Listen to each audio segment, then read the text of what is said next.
Ride the signal through the unknown. This is the cryptic current. A single, desperate 911 call begins our story tonight. But the true horror started long before that phone was ever picked up. For 3 months, Sarah Chen had been hearing whispers in her apartment. Not from outside her walls, but from within her own mind. It began as faint echoes of conversations she'd never had, then progressed to full sentences in a voice that was familiar, yet utterly alien. The air in her home grew thick with the scent of ozone and something else. A sickly sweet decay that had no source. She would wake to find her skin damp with cold sweat, her sheets sticky with it, as if her very body was rejecting what was happening inside her. Then came the scratching. Not from rats in the walls, but a faint, persistent scraping from somewhere behind her eyes. Her own memories began to feel borrowed, her thoughts carrying the weight of another consciousness pressing against the fragile barrier of her sanity. And on that final night, when the whispering became a clear, demanding voice that was not her own, she reached for the phone and uttered those 6 words that would change everything. The memory. It's not my own. Dispatcher. Ma'am, what memory? What's your location, woman?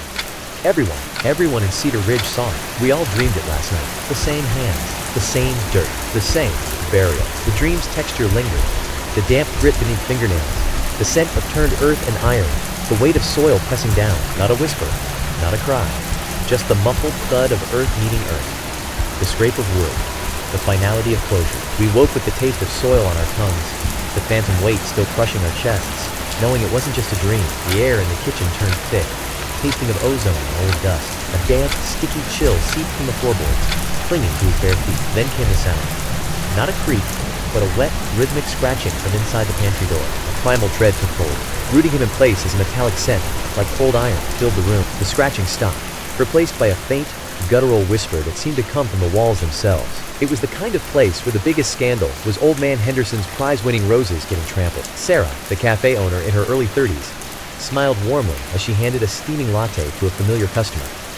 John, the high school biology teacher in his 40s, shared a laugh with his students in a sun-drenched laboratory. Mike, the mechanic in his 20s, gave a friendly wave from beneath the hood of a classic car. Sarah ran the Busy Bean Cafe, anticipating each regular's order before they spoke. John taught 10th grade biology by day, coaching the soccer team by afternoon. Mike could fix anything on 4 wheels, his garage smelling of oil and ozone. Ordinary lives, each unaware of the damp chill already seeping into their Tuesday. On October 17th, a profound and terrifying silence descended upon Cedar Ridge.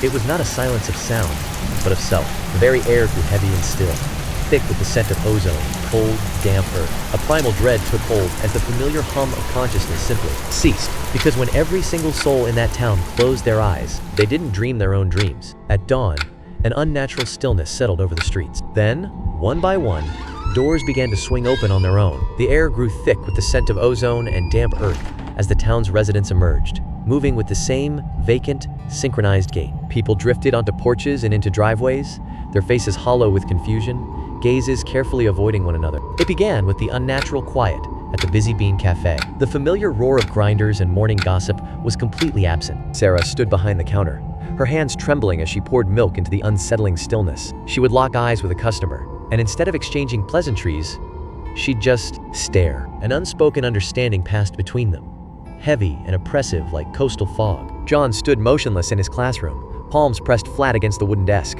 His gaze was fixed on the window, where the gathering dusk seemed to watch back. The bell rang, and students filed into the classroom, each one unnervingly quiet. John tried to begin his lesson on mitosis, but his focus was fractured. His mind was trapped elsewhere, consumed by a vivid, tactile memory, the phantom sensation of gritty, cold soil packed firmly under his fingernails, the oppressive weight of a heavy, limp form, shrouded in coarse canvas, the scent of damp earth and sharp pine resin cut through the stale air, more potent, more real than any memory. It was a vividness that eclipsed even the recollection of his own wedding day. Here, in this space, the past was not a memory, it was a physical presence, demanding to be felt. Mike, the mechanic, stood frozen, his gaze locked on his own hands as he turned them over and over. But in his mind, he saw different hands, older, gnarled, with a thick scar across the knuckle. These phantom hands weren't fixing or building, they were digging, clawing into damp, black earth. The scent of ozone and wet metal filled the air, and a low, rhythmic scratching began to echo from the shop's far corner. By noon, the murmurs began to spread. Hushed conversations at the gas pump, faces drained of color. A child's crayon drawing shows a stick figure in a shallow pit beside a tall, gnarled tree. The air grew thick with the scent of damp earth and a faint, metallic tang, a hesitant phrase at the grocery checkout. "Did you see the tree?" A terrified confession between friends. I felt the rope burn. The details aligned with chilling precision. The jagged, lightning-struck pine at the edge of Blackwood Forest. The frayed yellow rope. The specific, heavy thud as the bubble at the bottom of the hole. The town gathered in the park not for celebration, but for a grim vigil. Every face was etched with a shared, visceral trauma. This was no mass hallucination. Cedar Ridge had been invaded. A palpable dread settled over them, thick as the evening mist. A single, violent, final memory from a stranger's life had been spliced into the consciousness of every man, woman, and child. They were all unwilling witnesses to a murder they never saw. Now, John, Sarah, and Mike stand at the tree line of Blackwood Forest. The familiar lightning-struck pine a jagged silhouette against the bruised sky. The air here smells of ozone and damp earth, and a heavy, watchful quiet has settled over the woods, compelled by a force they couldn't ignore. John, Sarah, and Mike's small group approached the one place they'd all glimpsed, but none had ever dared enter. The boundary of Blackwood. A damp, earthy smell of decay and something metallic, like old iron, clung to the air that grew unnaturally still. Sarah's whisper cut through the quiet, thin and strange. "It's exactly the angle. That lower branch, the way it curves unnaturally. I saw it from right here." Mike's voice dropped to a whisper, heavy with realization. "The ground," he murmured, his words thick in the cold air. "It's softer here." John knelt, sweeping away the pine needles to reveal the freshly disturbed soil beneath. When he looked up, his face had drained of all color. "We have to know," he whispered, the words barely audible. A montage followed. Shovels from Mike's truck biting into the cold, damp earth, each strike echoing in the heavy air. As their shovels carved into the damp earth, the borrowed memory became their only compass. They somehow knew the exact depth to dig, and the precise moment their tools would strike unyielding stone. The boundary separating the nightmare from the waking world dissolved into nothing. A scent of ozone and wet earth hung thick in the air, the only anchor left in a reality now frayed at the edges. They weren't just digging a hole anymore, they were reliving it. The blade tore through rotting canvas, releasing a wave of damp, earthy decay. From that darkness, bone gleamed faintly in the low light. The air grew thick with the iron scent of old soil and something older still. The group recoiled as one, their bodies locking in place. Then, a brutal new memory detonated. Not the digger's view, but the victim's. A grating, hoarse voice cut through the vision, muttering two jagged words. "My turn," Sarah gasped, clutching her temples as the phantom scent of damp earth and cold metal filled her senses. From the other side, the memory finally resolved itself. They hadn't just relived the killer's final, violent act. They had now seen through the victim's dying eyes. The loop snapped shut, and the air grew thick with the metallic scent of old blood. The secret was no longer a stranger's. It was theirs, and it clung to them like a second skin. The town now wore a different kind of silence. It was the hush of a fresh crime scene, thick and unnatural. The air carried the faint, metallic scent of ozone and something else, something chemical and wrong. This quiet wasn't peaceful.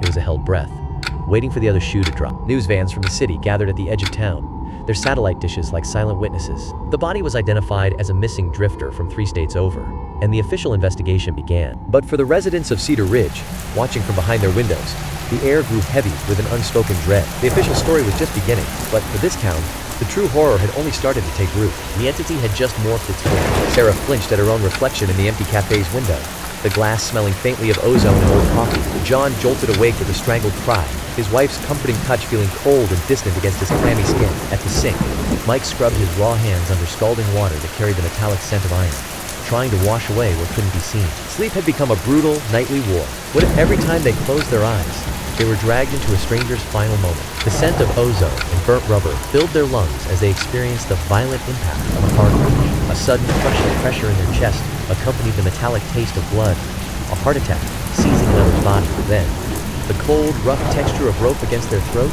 and the distant whisper of a final, desperate thought before the void. The door to their own minds had been kicked open, and there was no way to lock it again. A metallic scent, like ozone after a storm, clung to the air as their thoughts bled out.